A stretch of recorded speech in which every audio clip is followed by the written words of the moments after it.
Welcome to the session number 7 of this course on Dhyana and Upasana in Samkhya and Yoga. By now we have covered most of the ideas related to the mind. We have borrowed from Samkhya, and now we are more or less ready to enter into Patanjali Yoga Sutra.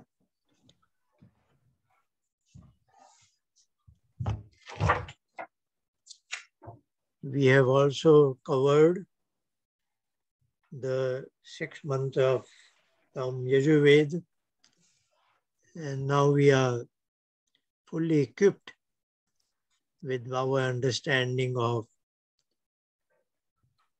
Buddhi, Ahankar, and Manas from Samkhya, that is intellect, storehouse, and linkage.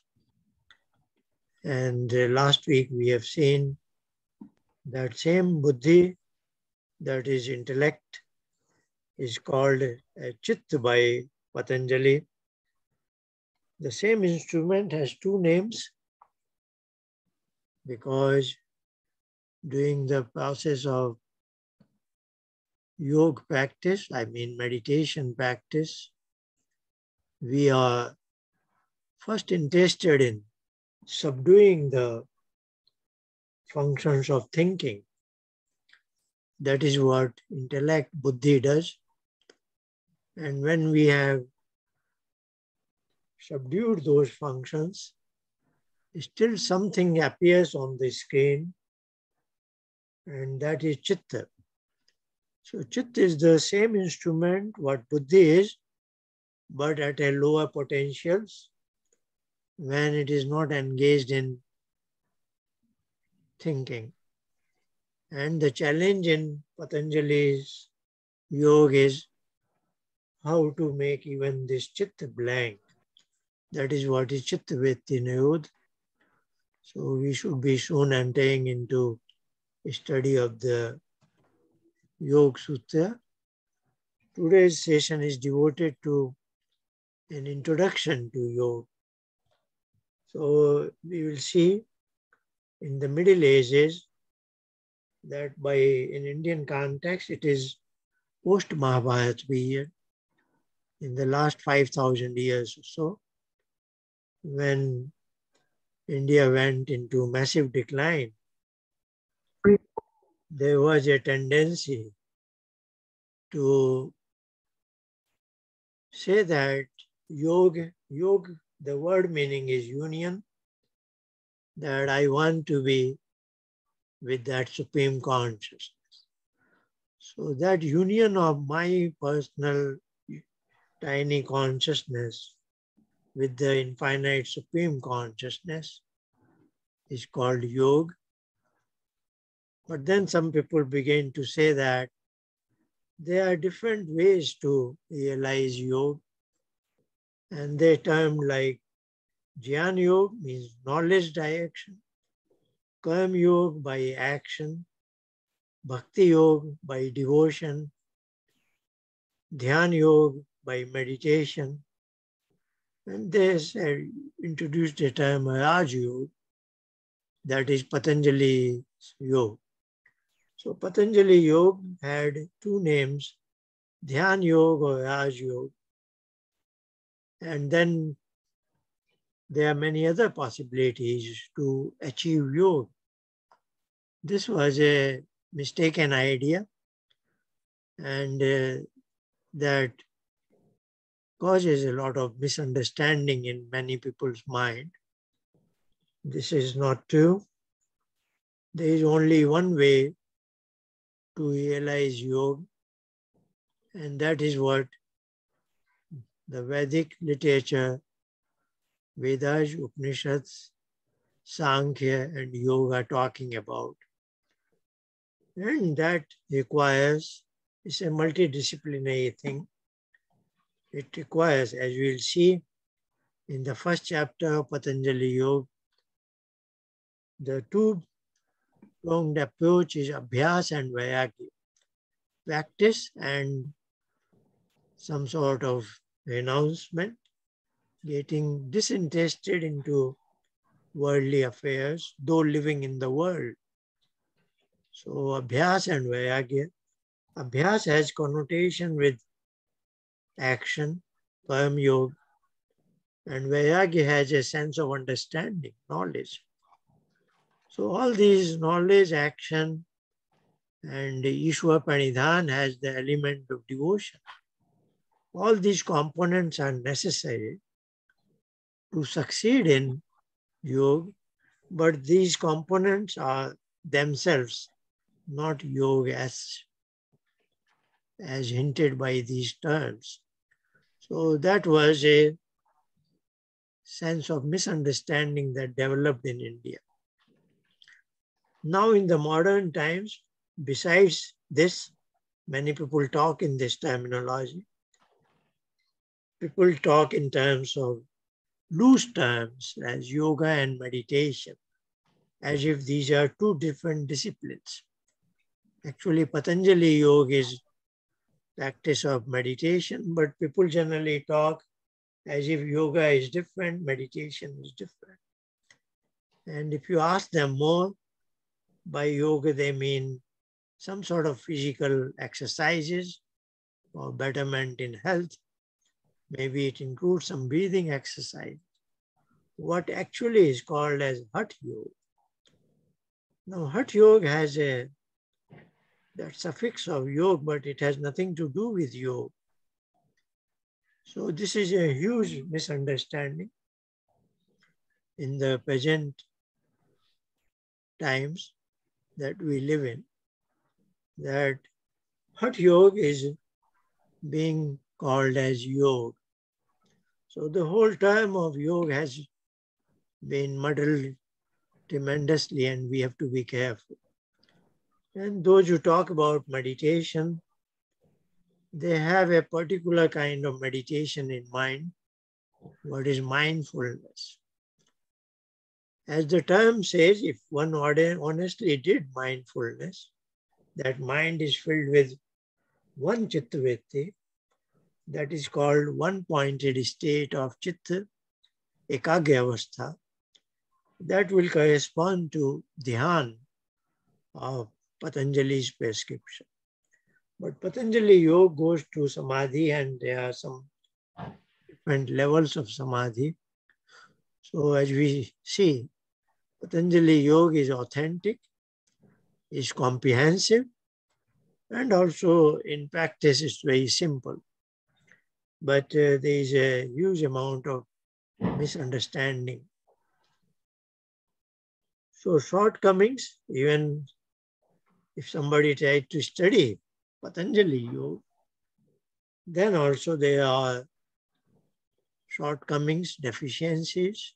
It's difficult to get the right true knowledge. Because what I have seen generally is, as far as I have seen some commentaries in Hindi and English, because there is a benefit in Patanjali Yoga that its authentic commentary by Vyas exists.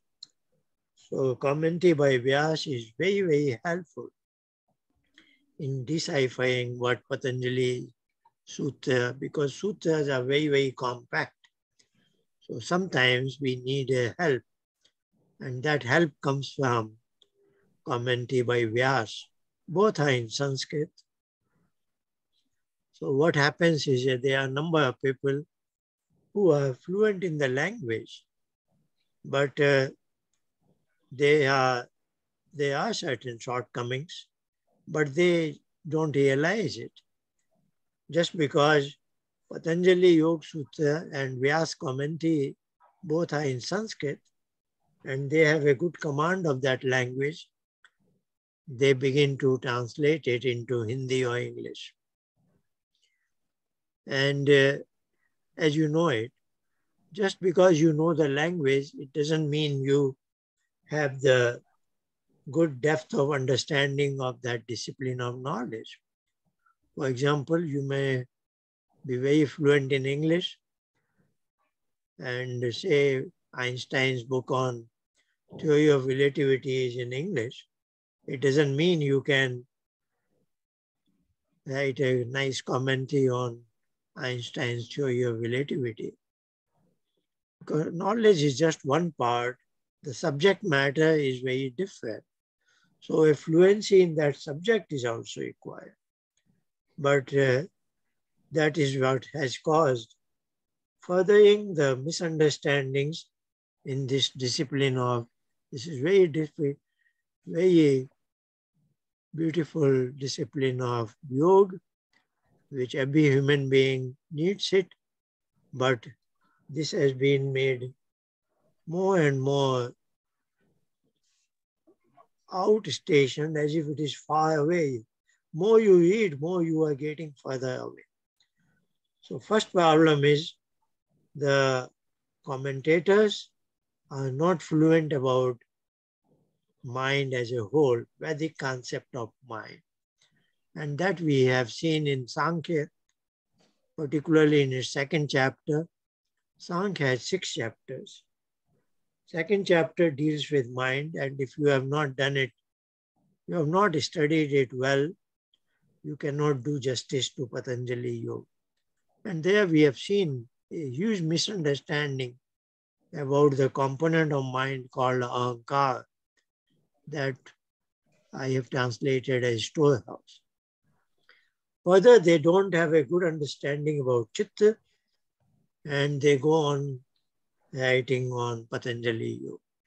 So that we have seen that Chitta is a particular state of buddhi when it is in a very latent state of operation, and that is the challenge to subdue all its operation. And also many of them are writing the commentaries. They may not be fluent in its practice part. If you are not a true yogi, if you are not fluent in the meditation practices as prescribed by Patanjali, then you cannot understand what he is talking. So this is a discipline like any other scientific discipline. Theory and practice have to go together hand in hand. So that's why the present course is very important. We have no misunderstanding that we are trying to get to Patanjali's authentic teaching, and there should be no confusion. So we use the term Upasana. Upasana also means being seated with that Supreme Being, and Yoga means being in union with her. So that these other terms that are floating around don't create a confusion. And we have been very careful.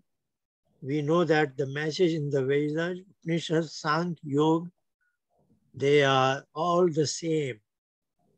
They don't deviate from one another. They don't violate one another.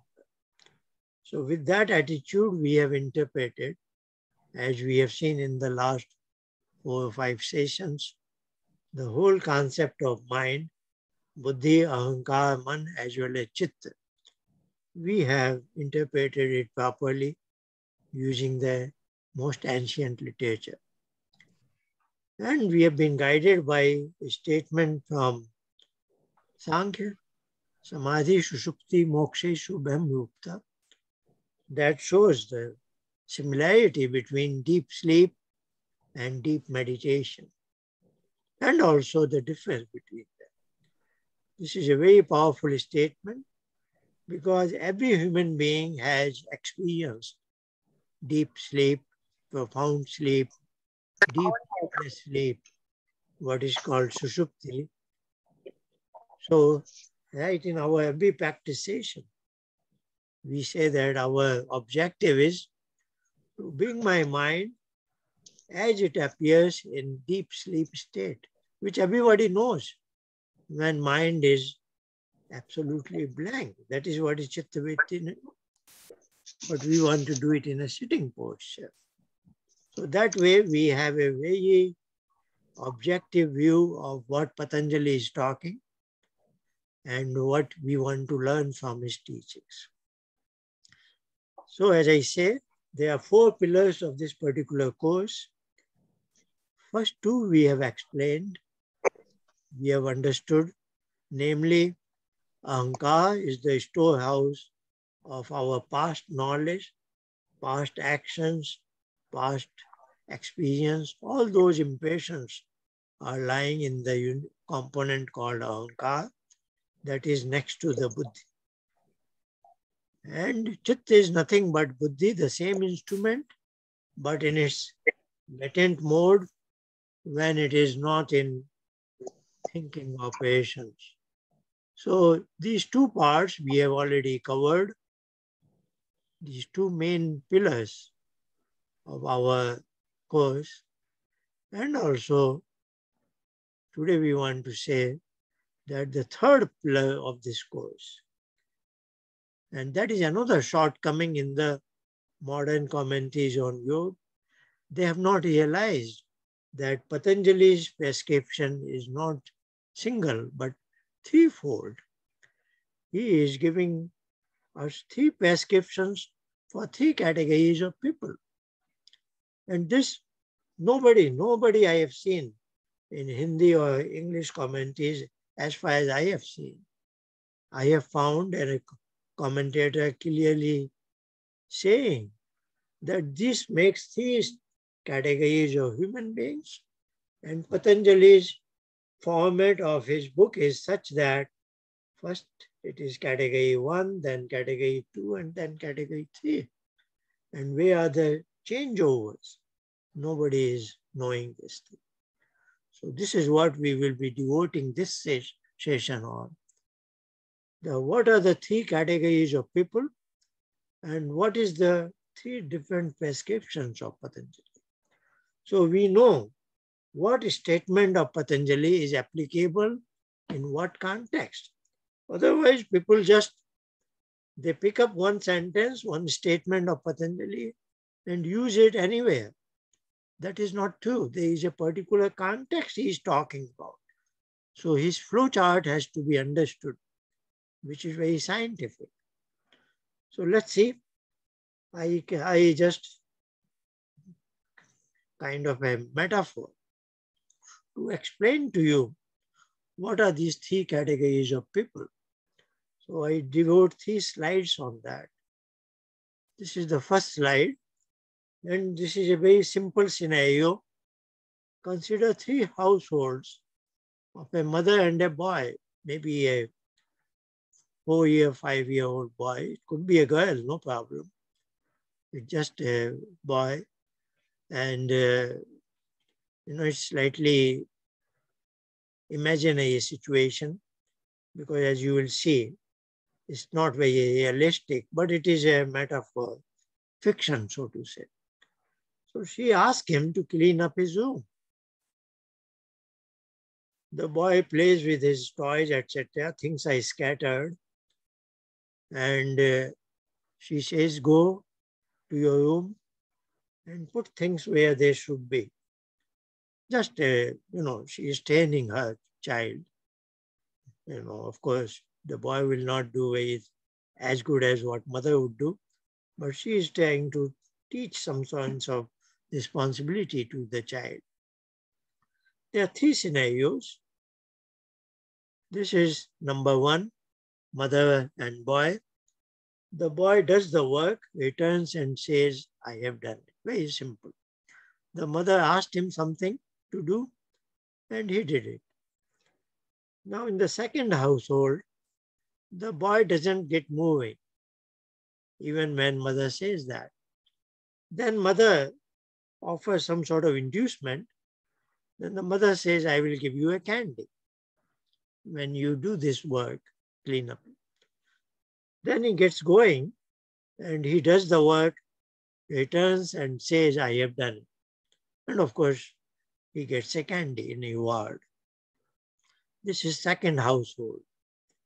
In the third household, that's why I meant it to be a boy and a girl. And even a boy is less likely to tell a lie at such an age of 4 and 5. But this is, as I said, is a fiction, is an imaginary situation. You don't expect a 4 or 5-year-old boy to speak a lie to his mother. So let's see. The third scenario is the boy does not move. Then the mother says, I will give you a candy. Then he goes, returns and says, I have done it, though he did not clean up. He did not do anything. So he said a lie, which is not appropriate to imagine from a 4-year, 5-year-old child. But this is just a narrative to bring us to the point that as adults, we are of 3 categories. So let us see. Now we will talk. It is the same slide. It is appearing with some additional terms. So I don't have to read again the black letters. Now what we are saying is, from the point of view of philosophy of karma, action, how can we visualize these 3 boys? So boy number 1, there is a question mark, because that is slightly unusual. He didn't even care for a reward. But let's look at the boy number, household number 2 and 3. So these 2 boys are considered to be doing some action, karma, but with some reward in mind. So that is called sakam karma. It's a Sanskrit term. I have translated it as interested action, where you are interested in a reward. So this is sakam karma. The household number 3, the boy again does sakam karma. But the boy number 2 does the right thing. He cleans up and is honestly telling to his mother, reporting to her that I have done it. So that is called righteous conduct. And the Sanskrit term is dharma. Of course, in India nowadays, dharma is more understood as religion, sectarian religion. But in our literature, dharma means is a universal good action. So dharma is in that sense. And the third household, the boy did what is called adharma, opposite of dharma, contrary to dharma, unrighteous. Now in this kind of perspective, classifying their action, we try to understand what is the right way to characterize the boy in the household number 1. Of course, he did dharma, he did go and clean up the room. But even before he was offered a reward and he didn't care for it, probably he was intelligent enough that he could have asked for a reward, but he didn't care for that. So we are still wondering how to classify it. And there is a classification in Patanjali Yoga itself. That is, we will probably see a few slides later, chapter 4. That is, the karma will be called as, in Patanjali's language, it is Ashukla or Krishna, meaning neither white nor black, as if dharma is a white action and adharma is a black action. But he says this is neither white nor black. But I pick up a term which is quite familiar for many of you. It's called Nishkam karma. It just comes from the word sakam. Kam means a desire, where you have some expectation. And Nishkam means where you don't expect anything. So the boy number 1 in household number 1, we can characterize his action as Nishkam karma and translate into English as disinterested action. Of course, this is one way based on the how will you characterize their actions. But now we will slightly borrow some ideas from Patanjali Yoga, particularly from the commentator Vyas, and he looks at the number 2 and 3 in a particular manner because we want to dovetail this concept into Patanjali's terminology. So this is action-based terminology, but you will see soon, in a few minutes later, we will use the term klesh and not karma, because Patanjali's terminology is klesh. So now the challenge is how to dovetail from karma to klesh. Klesh is a technical term in Patanjali Yoga. We have seen it in Samkhya also. In Samkhya, chapter 2, statement number 33, if I remember well, Betya Panchaya Klishta Klishta. So I said, if something arises from klesh, it is klisht with it. So you may be, and then tentatively I have translated into klesh as hindrance. Hindrance because as long as there is a deposit of klesh in my mind, I have to come into this world again. So if my objective is liberation, moksha, then klesh is the hindrance. So these are some of the ideas we'll pick up from Patanjali Yoga. If there is klesh, then I must take birth again. So in that sense, klesh can be called as hindrance to my objective of moksha, liberation, isn't it? So now the task we have together is this mother-child scenario we have seen, and we have seen their quality of action, how to translate into klesh here. Of course, the boy number 1 is doing a superior quality of karma.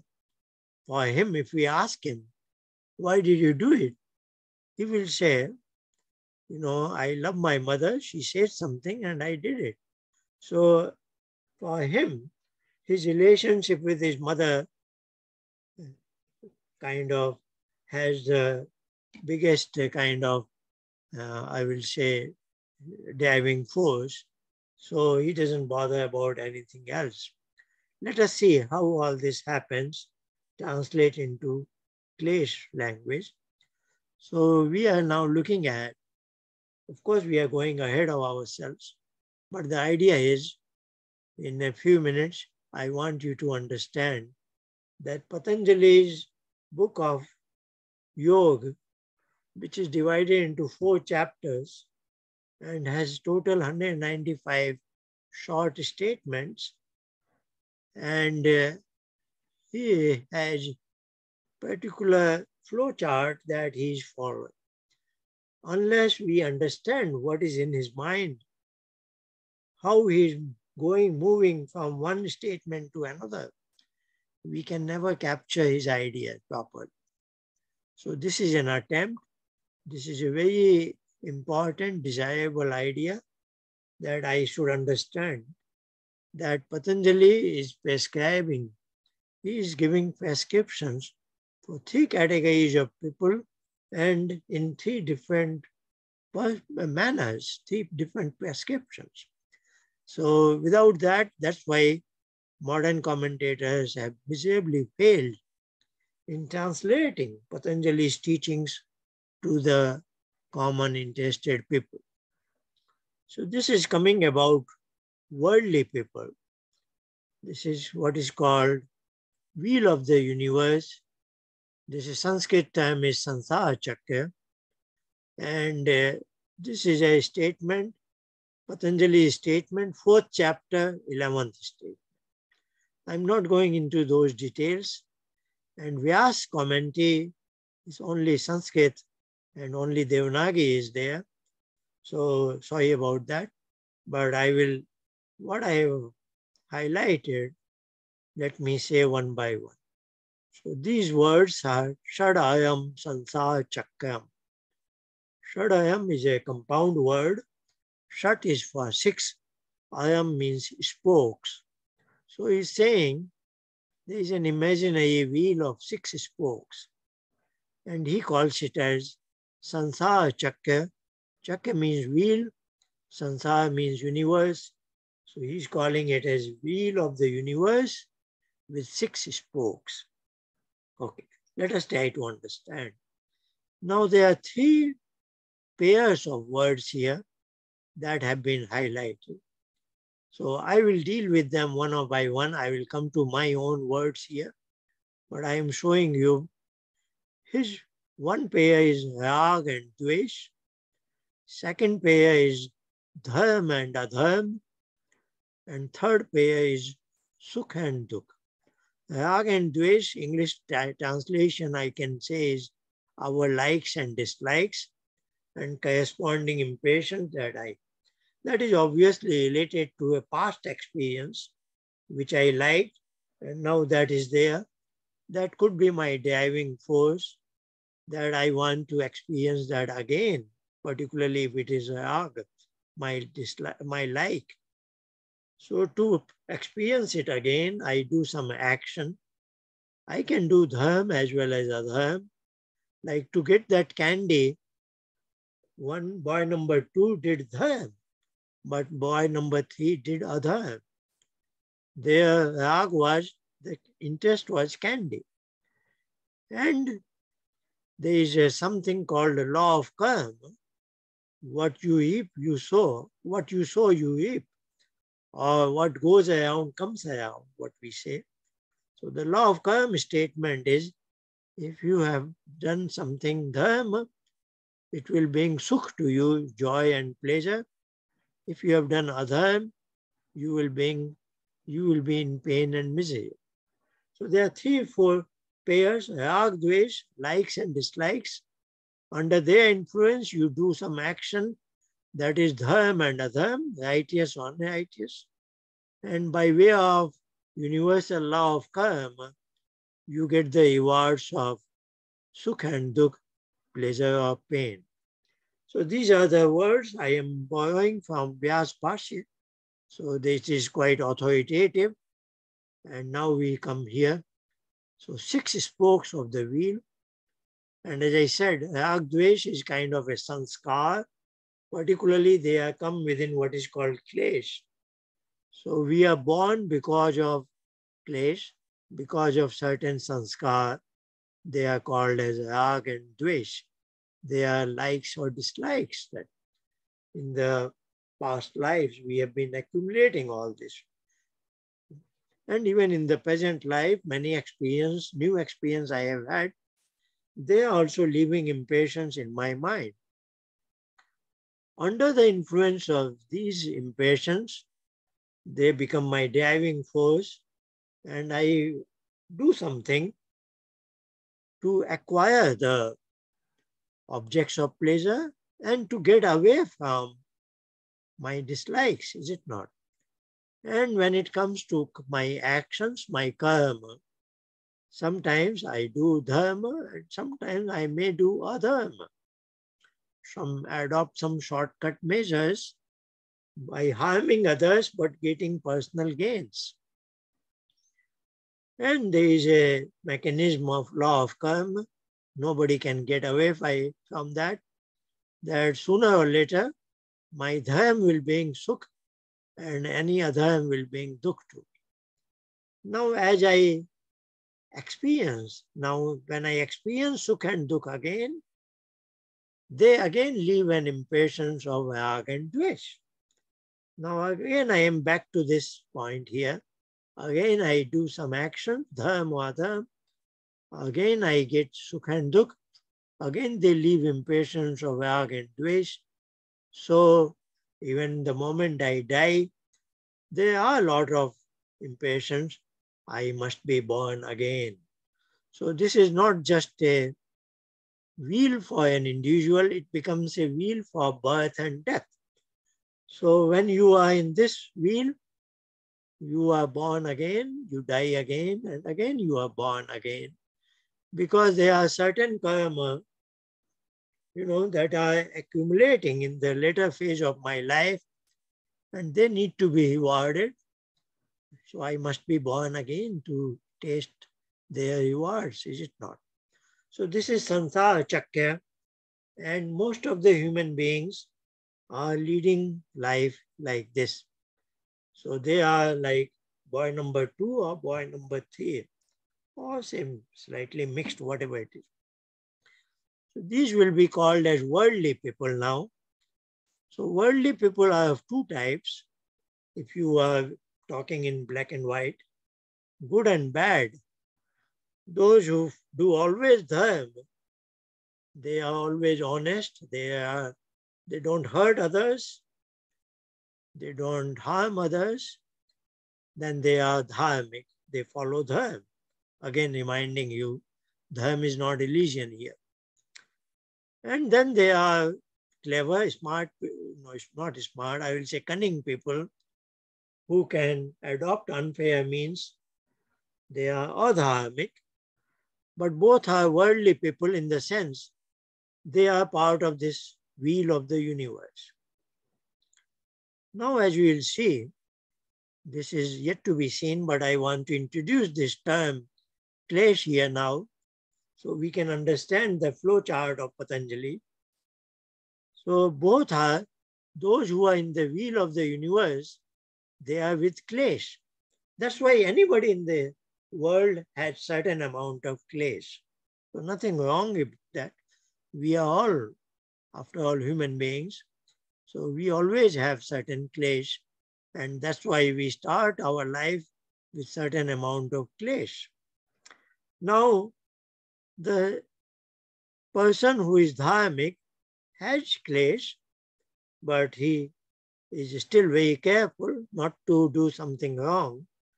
But what has gone wrong? Of course, clash is, now we are better equipped to say, clash is residing in our unit ahankar. That's why I translated it as storehouse. But this is second category of person. If we look at our mother and boy scenario, and this third category is their clash in storehouse, in ahankar, has now caused impurities in chitta.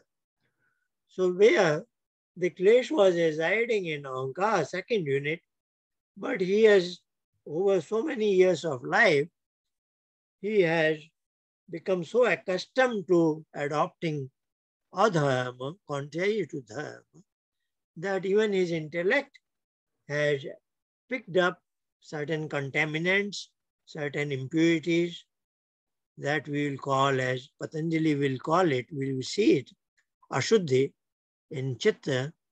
So I am translating ashuddhi as impurities. So here we get an idea that the quality of karma has something to do with my clash, and the clash is driving this wheel of universe, and I will be, as a default, I will be part of this. But if I want to come out of this wheel, I have to think something, and that's where Patanjali's teaching is important. So in terms of Patanjali's terminology, the boy number 2 is being driven by clash, nothing wrong in that. He is doing good karma. But boy number 3 has allowed his clash to deteriorate the quality of his intellect. So his intellect, buddhi or chitta, has now picked up ashuddhi, impurities. So this is a attempt to see how those 3 households, 3 boys, can be understood from Patanjali's perspective.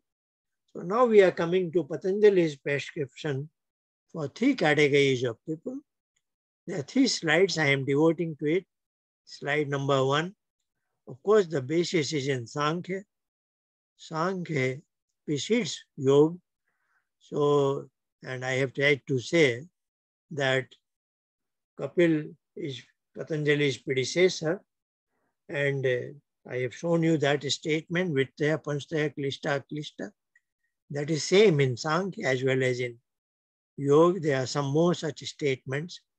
So I want to impress upon you that most of the ideas in yoga have their seeds in Samkhya.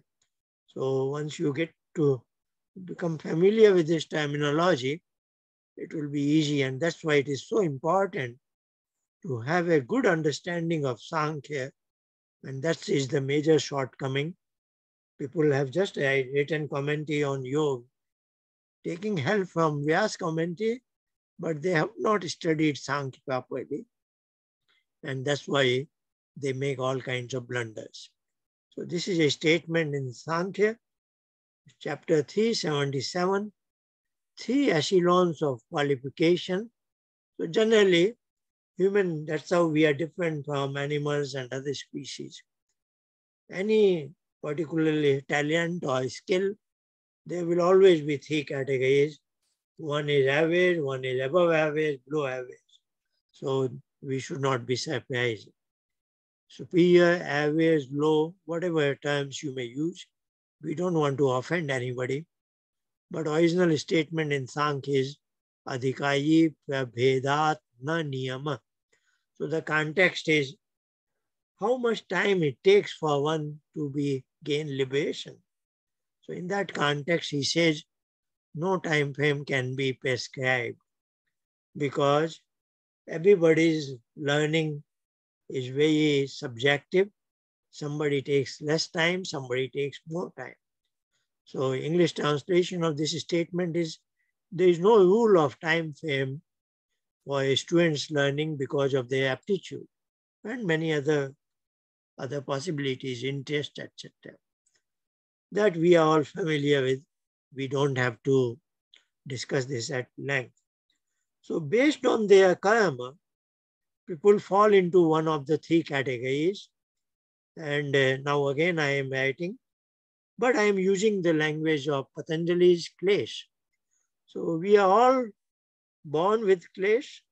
Under the influence of this, category number 2, people are performing dharma. But people in category 3, this is, we will say, average, good people. Adharm, they are lower category people. They have allowed Klesh in their ahankar to bring in some ashuddhi, impurities in their intellect or chitta, which I will translate as a screen.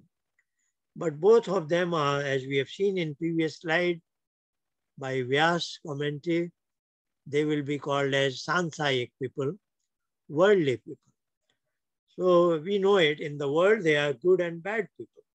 But then there is a top category, and we want to see how will be Patanjali dealing with, because he says Klesh is there everywhere, even a good people, top category people are also born with Klesh, is it not?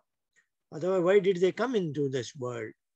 So we are interested in how Patanjali classifies these 3 categories of people. And then let's look at slide number 2.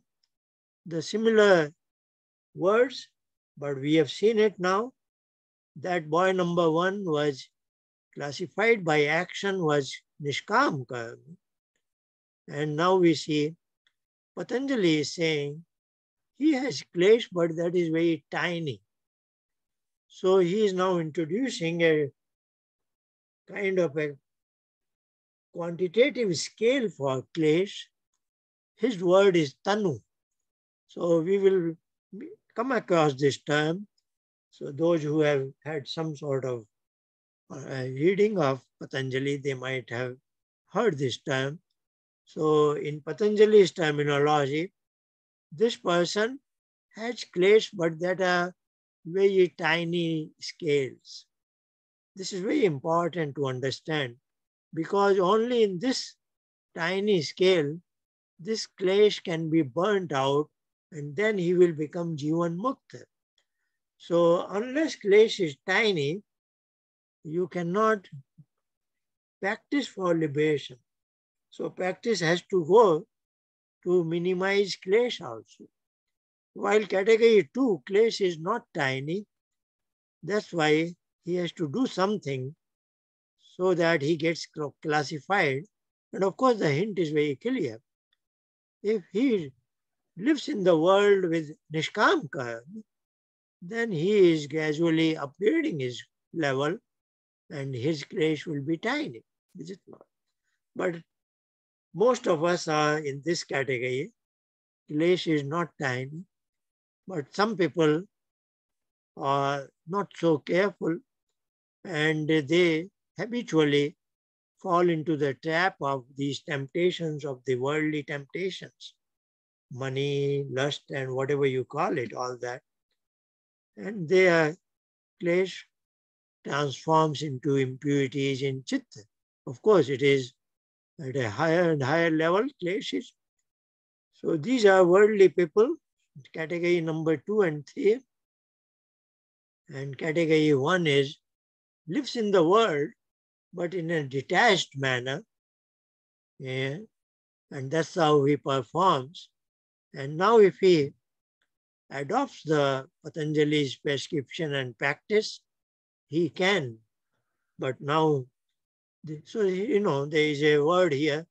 He is not subdued by rag, so he has already vairagya.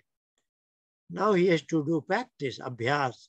So you will hear these two terms often, abhyas and vairagya, that are applicable for category 1 people. He already has good element of vairagya. Let's look at the third slide in this direction.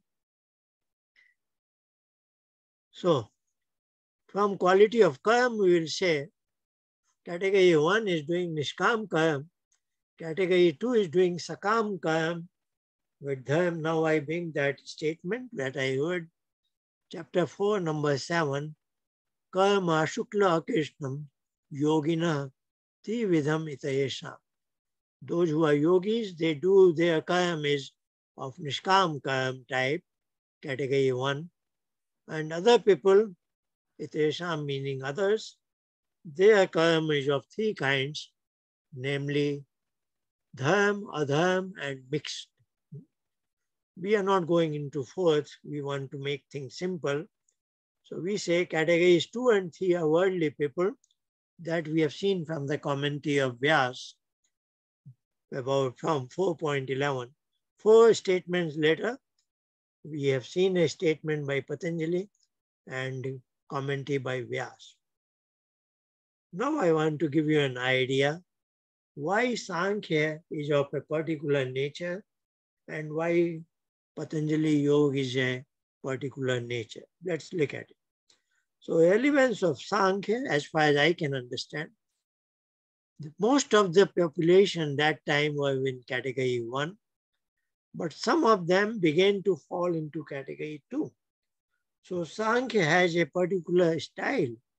He is trying to convince a minority of category 2 that in the worldly life, you may be very smart to get away from pain, some adopting certain worldly means, and go after the pleasures of life. But there is no human being in the world who doesn't experience pain, misery, or suffering once sooner or later. Everybody experiences dukkha.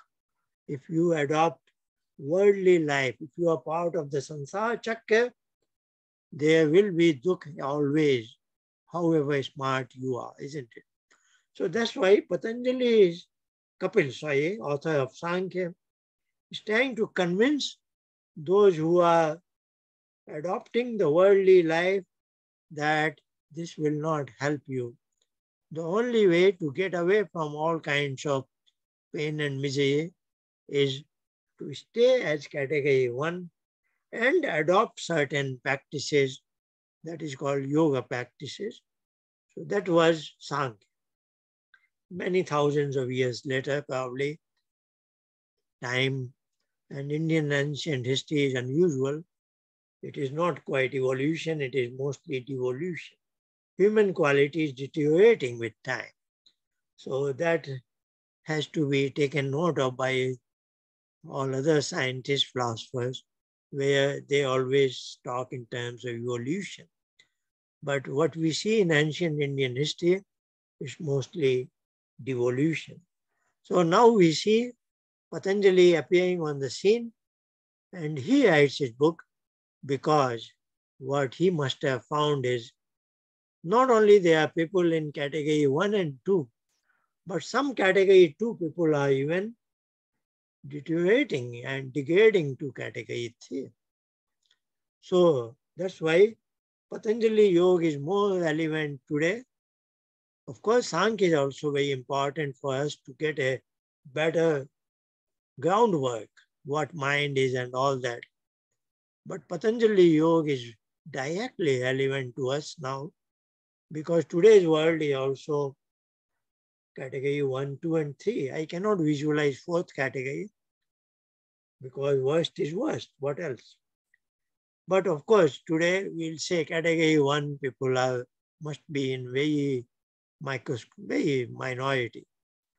So now that's why Patanjali Yoga is very relevant for us because it teaches us relevantly, very particularly in such a manner that whatever category a human being is in, Patanjali's teaching will elevate him and will take him to what actually is true yoga, union of self with that. So let's see. Now we want to say, imagine Patanjali is sitting and is speaking, giving his teachings, delivering his teachings in terms of these statements. Now, because this book is very peculiar, if you imagine a modern book for 3 categories of people, then probably the simplest teaching is for category 1.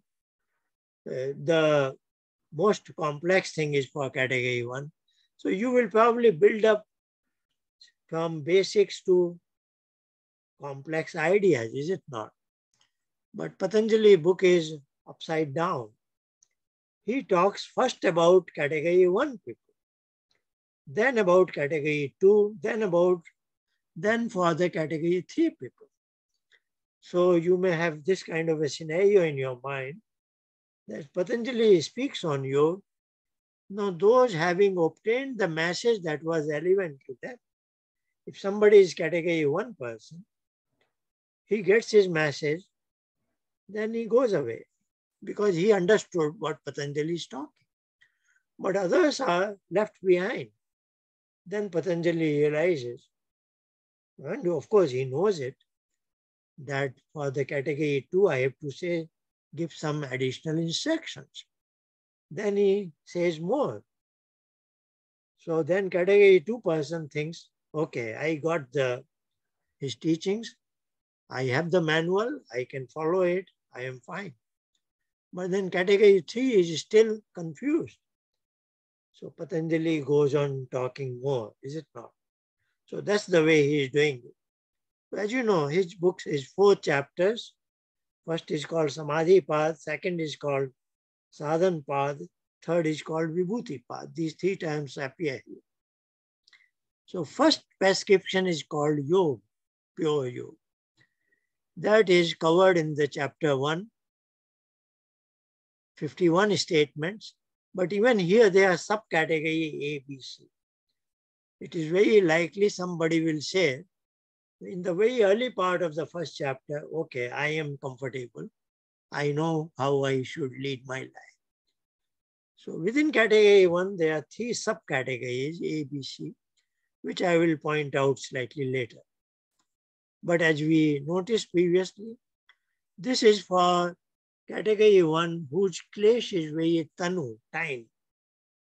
Then he begins the second chapter, and I don't understand how modern commentators did not pick up this hint. Vyas is writing a sentence before he comments on the second chapter. And we'll see it maybe in a few weeks. His words are, for samahit chittas uddishta, means for the category 1 people, the teachings have been covered. And now the teaching is going on For Vyuthan Chitta means who is not that proficient.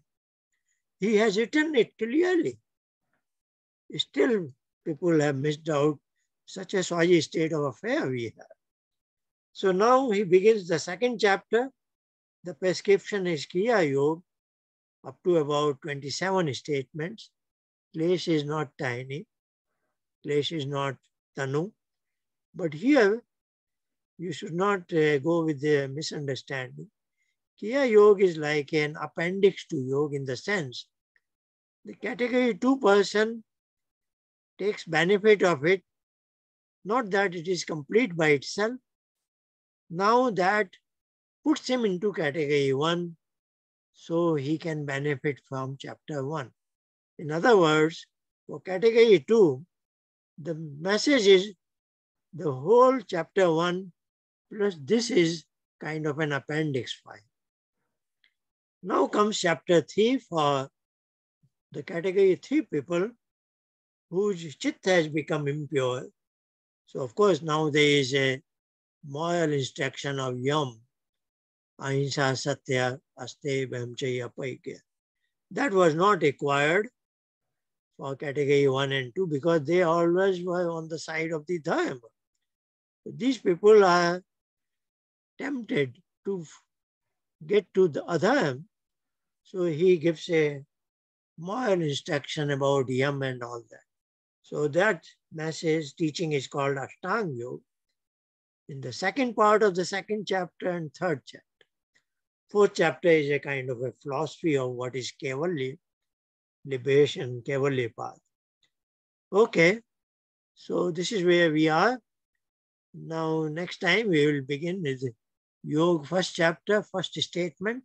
But now we understand Patanjali's flowchart and hopefully we will do better justice to it. When it comes to practice part, I wanted to add an element last week itself, but again, today is short of time. But again, let us do it.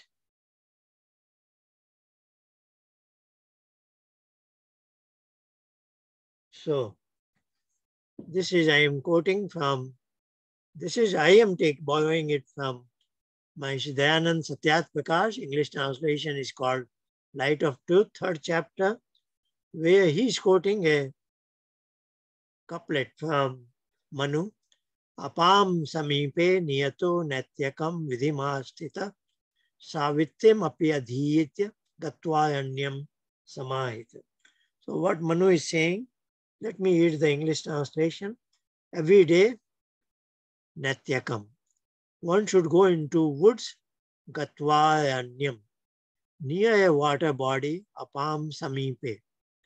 Take a seat, vidhimastita, and meditate upon, this is adhita, upon what? Savitri Gayatri Mantra. Gayatri Mantra, as is now called, is also called as Savitri Mantra. So he is saying, of course, up till now, we have been using what is called Pranav sound. Om. That was our means of meditation. But Manu is saying that this also is a possibility. And we will look at it at one time. Actually, that Pranav sound is for category 1. For category 2, it is said that Gayatri Mantra is the vehicle. And for category 3, we have a list of set of mantras, what is called Sandhya Mantra. So this is our rishis have translated Patanjali's prescriptions through Ved mantras so that appropriate vehicle is used by a person to enter into. All this is up to step number 3 of Pratyahar, the outer yoga, and inner yoga is always the same, that Pranav Dhvani, the mental recitation of Om, etc. So let's do, I will say, very short, as we have been doing it, disciplining your body, discipline your breathing. We will not do samantak because I have exceeded the time. We'll do just one deep breathe out. And then we are modifying step 3 here. Before we oral recitation of the monosyllable sound, we recite Gayatri Mantra 3 times, gradually in diminishing volume. So here you have a lot of freedom. If you like something else, if you want to hear even meditative music, you have a lot of freedom as step 3. This is a vehicle that is going to help you to go into step 4. So the suggestion is you can recite Gayatri Mantra. So I am now setting my timer for 8 minutes only, very short, just to convey to you the basics of this. And I think I pointed out, now that we have discussed Buddhi and Chitta, the outer yoke pertains to functioning of Buddhi. But as I enter into inner yoke, it should be all the Buddhi operations. That's why we always say void of thoughts. So you must be void of thoughts to get into step number 4. But of course, some other things come out, but that also you want to remove. And if your mental excitation is uninterrupted, then you are in Dhyan meditation. Okay, so we have now understood the difference between Buddhi and Chitta. And today we are adding Gayatri Mantra in step number 3. So maybe I should show you. I borrowed from a website. Let's see. I can show you if some of you are not familiar with it. Yeah, this is Gayatri Mantra in original Sanskrit. And here is on the right side, the Roman transliteration. Let's have a good posture. Feel good here, comfortable. One deep breathe out from the lowest abdomen.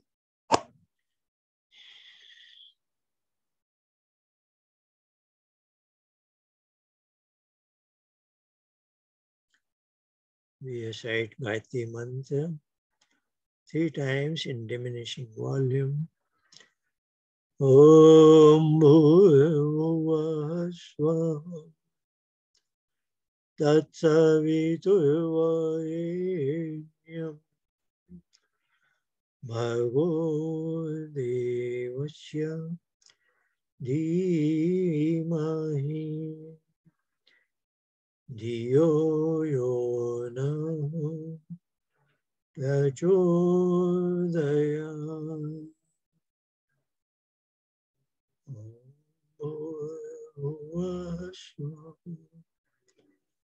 Tatsaviturvarenyam Bhargo Devasya Dhimahi Dhiyo Yona Prachodayam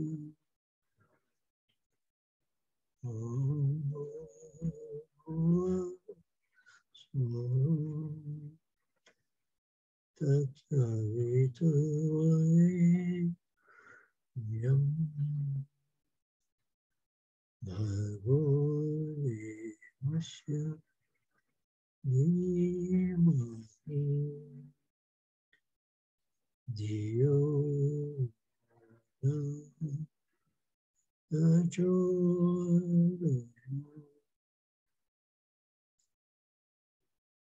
Om.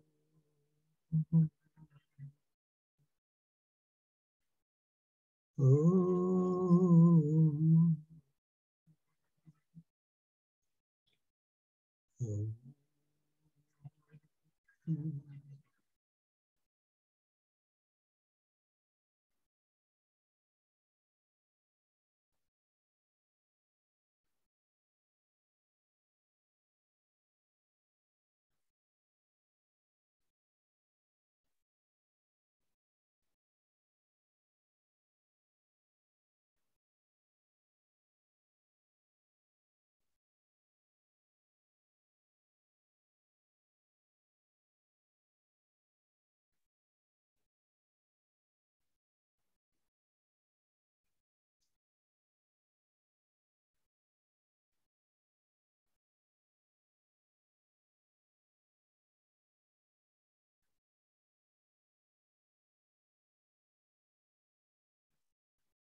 Oh, that was, thank you for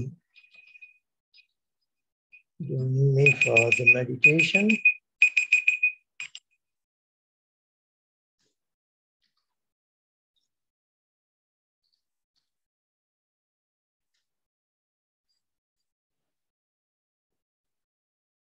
Okay, now we can devote some time to question answer if there is.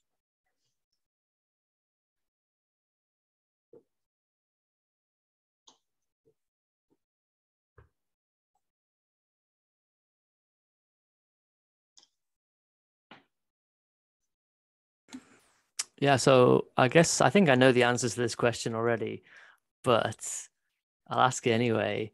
So we're talking in this course about misunderstandings between yoga, hatha yoga, and various different things.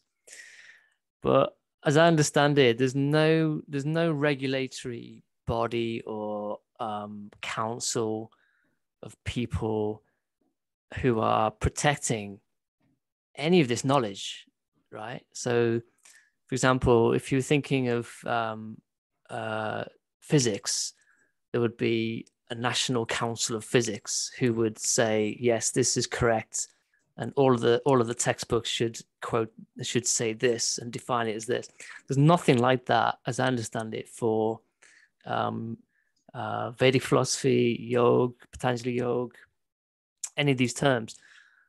Or is there? So that's the question, I guess. Is there any way of defining any of this stuff so that there's a common understanding across the globe of what it is that Patanjali's been saying?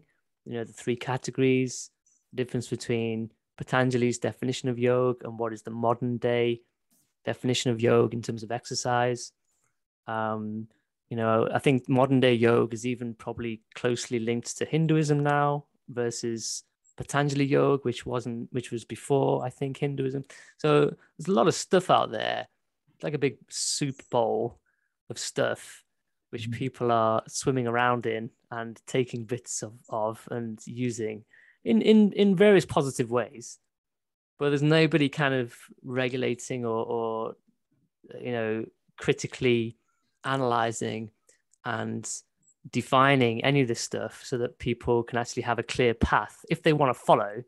So here's the clear path. Otherwise, we're all just running around in different directions. Yeah, you are right. It's a very, very long way. And I will say we are just starting. And, you know, Hatha Yoga comes under different branch. And there are Hatha Yoga teachers. They are packaged is in the name of Kriya-Yoga, in the name of, so they have borrowed not only the term yoga, they have borrowed also the term asana.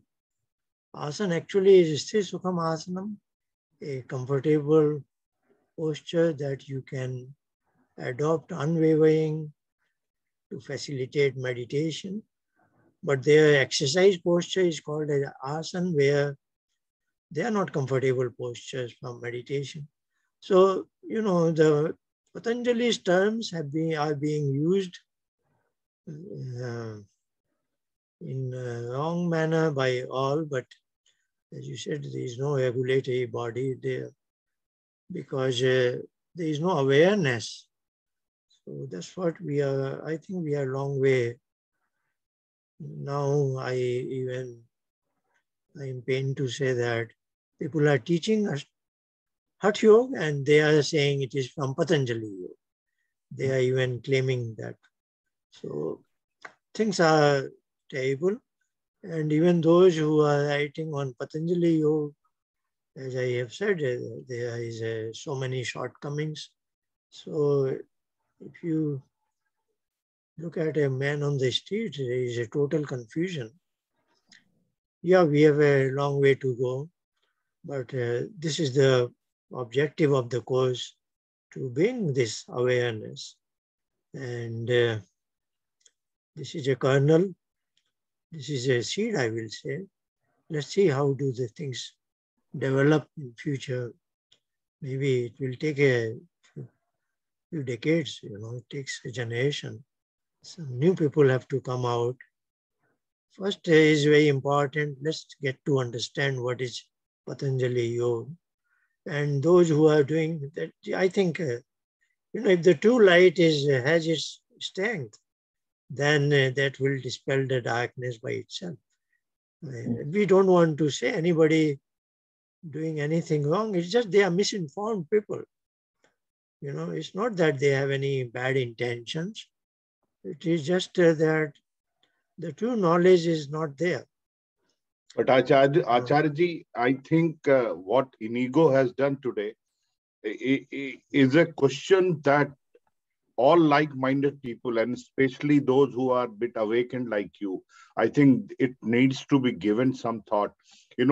What he said, there is no authority on it. So, an attempt, you are like teaching us, but an attempt to create a body, we know the Shastras say anything which is not Ved Sammat, which does not comply to Ved is wrong. That's our religion. That's the base. Yeah, So, but let me point on one thing. Like when we talk about physics, the physics has a basic tenets of physics, basic rules. If you deviate from that, then it's not physics, right?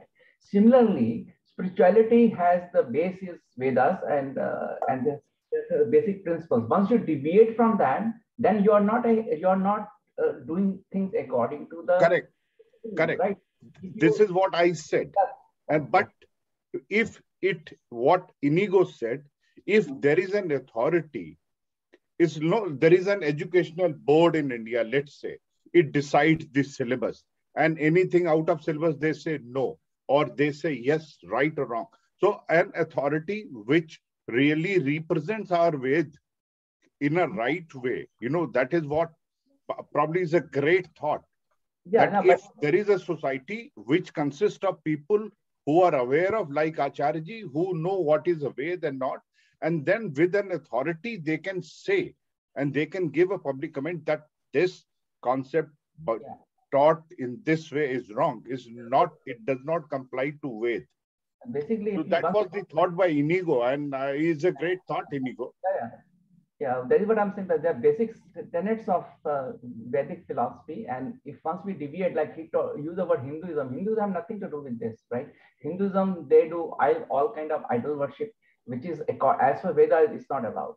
So the thing is that once you deviate from the basic, you have to say, okay, if I do physics and if I don't agree to the physics principle, then I'm doing something else, right? Similarly, if someone is talking spirituality and the person deviates from Vedic principles, then he's not doing spirituality. It's not Sanatana Dharma. It is something different. It should not be called Hinduism, or Hinduism and this should not be linked. They are totally different things, because this is basic principle, right? We have to adhere to these principles. I have thought of this for quite many years. Even ideas that I should meet the Indian Prime Minister Modi. But the thing is, we are so small. Even if we have a regulatory body, we need a group of 5 or 6 scholars there. And I think we are too far away now. Even if, but I think we have to move from. But it will take time, but I feel like, sorry. Yeah, maybe we want to hear. My voice is going. Sorry, I have a bad cold, but not COVID. But I agree to what Poonam is writing. I'm just thinking, it feels like you're putting a very beautiful, free philosophy into if you're trying to put a fence around it. And I feel, why is it necessary to have an authority? I feel you don't need that, because you want to speak to many people, right? You want to get this idea across to many people. And if you put this authority on it, it's just this. I mean, this is not what India is, right? Or India is a mix. No. This is I don't think is a right thought. That if people are unnecessarily talking that there was a man Valmiki, he was a demon, and he wrote Ramayana before Ram was, such idiotic things, they come live on TV every day, and that is what our kids are watching. So there should be someone telling, no, this is not correct. You read Ramayana and you will find that Valmiki was alive when Rama went to jungle. It's not democracy that on a Vedic subject you can have your independent thoughts. No, a knowledge is pure. So the knowledge has to be perceived purely and taught purely. So what is happening is the Inigo's question is this only, that there is a pure knowledge, but there are people interpreting in their own way. And then they are coming on TV, they are giving lectures, they are writing books, and then the originality is totally lost. Yeah. So basically, Sanatana Dharma basically means anything that is independent of time and space, that is always true. You cannot deviate from that. It doesn't change with time and space. Anything that changes with time and space is not Sanatana Dharma. That is what Inigo says. If there are 5-6 like-minded great people like Acharya-ji said, if there are 5-6 people and they create something and they say, yes, these are authentic. This is, there are people in other religions. I've been watching their videos. None of our Dharma Guru, nobody from India is able to talk to that one person. And when he talks, he says Rigved chapter 3, this one this, Quran chapter this. He keeps on quoting extempore. And he had debates with our Dharma Gurus who are so well known and followed by millions. And these Dharma Gurus were not able to quote even a shlok from Gita. That's the level of Sanatana Dharma now. Absolutely zero. These people have no clue. And someone who has it by heart, I have shared some of it with Acharya-ji, and it's a matter of shame. We need to have someone who knows really Vedas.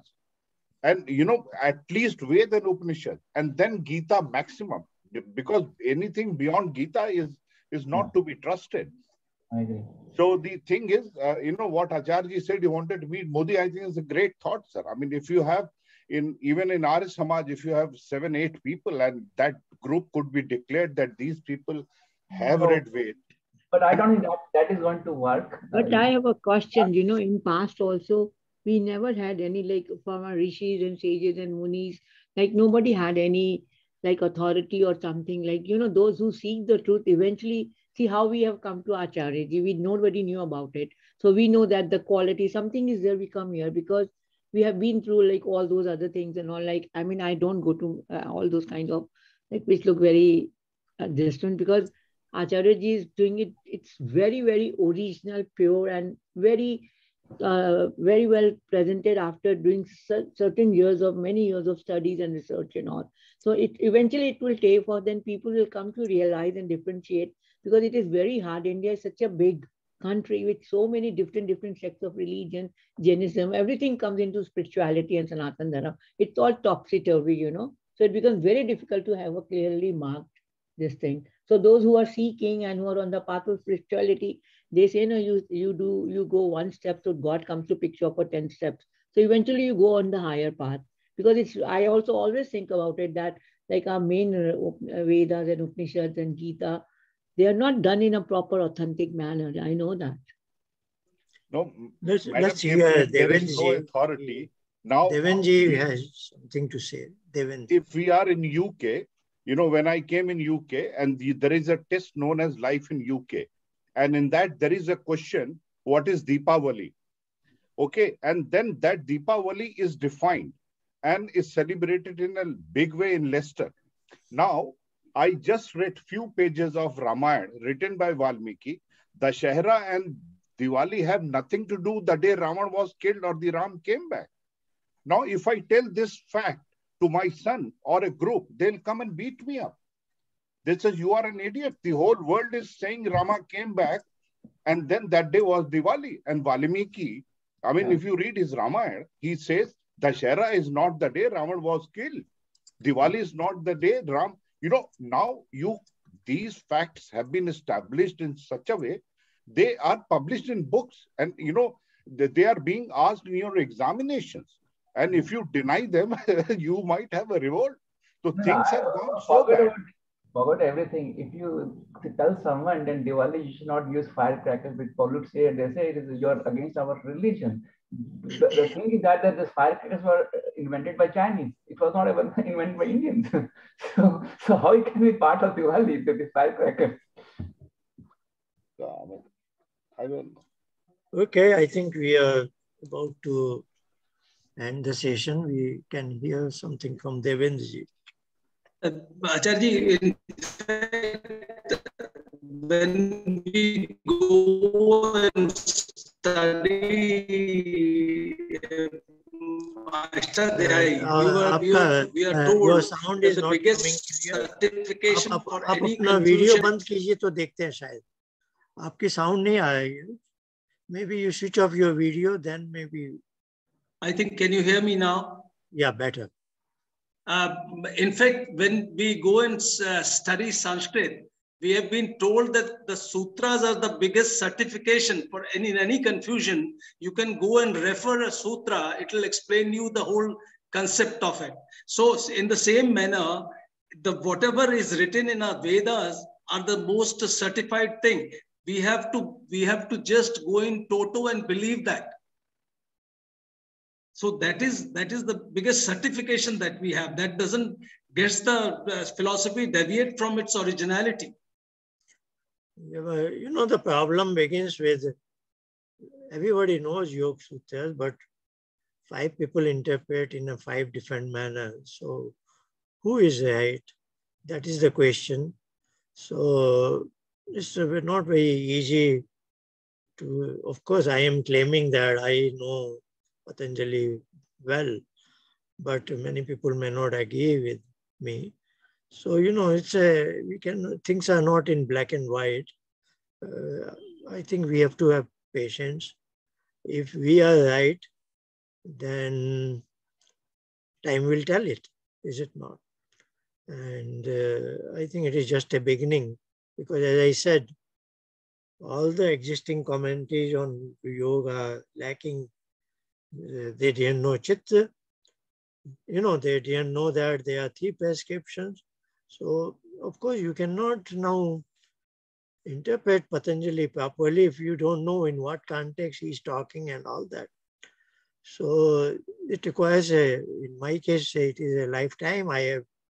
Then I have come to this point that I can say I understand him. It takes time.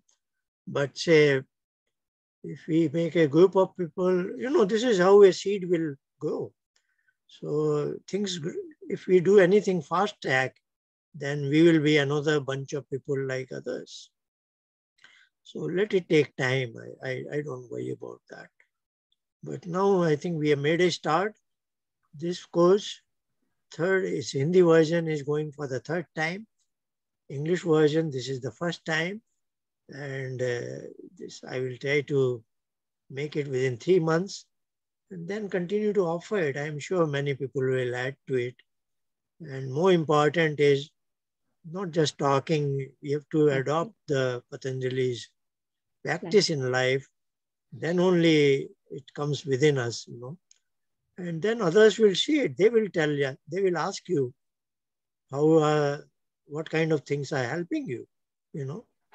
So if it makes positive change in a person, then that is like they say, taste of pudding is in eating it. So if our message is good, then we should be happier people, we should be better quality. Then people should ask you, where are you getting all these ideas from? Is it not? So it will take time, but I think, in a generation or so, things can happen, provided we at least safeguard it, what we have, and we adopt it. It should be, assimilated. It should be part of me, what I am talking, that message should be part of me. If we are all on this kind of a wavelength, I am sure we'll move. I just wanted to say one thing, Acharya, the way you have explained the meaning of ego, ahankar, nobody has explained anywhere in my so many years of life. Like we always think ahankar, the way you said ahankar is not that one, ahankar. It is very, very important tool in ways of understanding your own chit shuddhi and everything. Yeah, but what we mean is, we have to say, when next time I offer this course, every one of you has to see that individually follow somebody. There are some very special people who will be interested in such a course. This is not for everybody. But if you know somebody, you should recommend it, ask him, A lot of people are studying books on yoga and all that, but they don't know about this course, because this publicity is very important now. There is a lot of publicity about all kinds of stuff, but good things somehow don't get across. How can we publicize without much of money? So where each one of you should become a publicity person by word of mouth. So yeah, I think it is not a case. The people do not want to understand deep things. They want superficial. They want stories, half-cooked ideas. No, that's why all those Babas have come in India, because they come in TV, then tell good stories where people listen to them. But no one has time to go deep into things, right? That is the problem. So I understand it. That's why I say this is a theory and practice, and we can make just practice-based sessions also. If there is demand, we can do all that. We can go more on practice side. Less on theory. We can go on more on theory. All those possibilities are there. If there are a good number of candidates, we can meet their requirements. What happens with practice is that people see the immediate benefits and then they will go and back and read the theory also, right? Because sometimes when you see the results, the other is all theory, but once you start seeing the result, then you start liking things. Well, our practice, I think, is simplest. It's very simple. It's to follow, and it brings good results in minimum time. But we have to get it across the message. Okay, I think it's good. All of you are thinking on these lines. Thank you very much for joining, and we will meet again, same hour next week again. All the best. Thank you very much. Next session is at the same hour. Thank you. Next session is, I will say, 12th March. Late 12th March, clocks in North America are advancing. So I will again talk about it next week. There will be time adjustment because we will maintain the time, the Eastern time, same time. So there will be adjustment elsewhere, But next week it is the same time everywhere. So see you again. Thank you very much. Thank you so much. Namaste. Thank you very much. 10 o'clock.